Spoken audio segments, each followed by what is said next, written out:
আমার রিসেন্ট করা একটা কাজের ভিডিও তোমাদের সাথে আজকে শেয়ার করব। তো চেষ্টা করবে পুরো ভিডিওটি দেখার জন্য।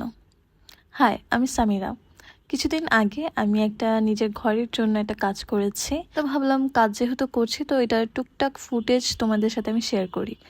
এখানে আমি অনেক লম্বা একটা ক্যানভাসের উপর কাজ করছিলাম। ক্যানভাসটা প্রায় 12-36 ইঞ্চের মতো হবে। ক্যানভাসটার সাইজ অনেক বড় হওয়ার কারণে আমি ঠিকমতো টেবিলে কাজ করতে পারছিলাম না। কিছুক্ষণ টেবিলে, কিছুক্ষণ বেডে, আবার ফ্লোরে কাজ করছিলাম। বড় ক্যানভাসগুলোতে কাজ করতে গেলে এরকম একটু ঝামেলাতে পড়তেই হয়। তো যাই হোক, কথা না বাড়াই, এখানে আমি একটু পেস্ট বানিয়ে নিচ্ছিলাম। এই পেস্টটা বা পাউডারটা তোমরা আমার কাছে পেয়ে যাবে। তোমরা চাইলে মডেলিং পেস্ট দিয়েও করতে পারো, বা তোমরা চাইলে আমার থেকে পাউডার নিয়ে কাজটা করতে পারো। মডেলিং পেস্টগুলো একটু এক্সপেন্সিভ হয়ে থাকে, তো আমি এখানে পাউডারটাই প্রেফার করব যারা একটু কম বাজেটের মধ্যে যাচ্ছ। তো যাই হোক, পাউডারের সাথে পরিমাণ মতো পানি অ্যাড করে আমি একটু পেস্ট টাইপের বানিয়ে নিয়েছি। আর এখানে যে স্টেন্সিলটা দেখতে পাচ্ছ, এই স্টেন্সিলটা প্রথমে আমি কাস্টমাইজ করে বানিয়ে নিয়েছিলাম। তারপর এখন দেখি টুকটাক সবাই আমার থেকে স্টেন্সিলটা পারচেস করছে এবং অনেকে এটার কাজ আমার সাথে শেয়ার করেছে।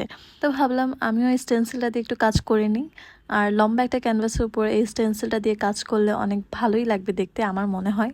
আর এখানে আমি যে পেস্টটা বানিয়েছিলাম তা আমি প্যালেট নাইফ দিয়ে চারিদিকে স্প্রেড করে দিচ্ছি।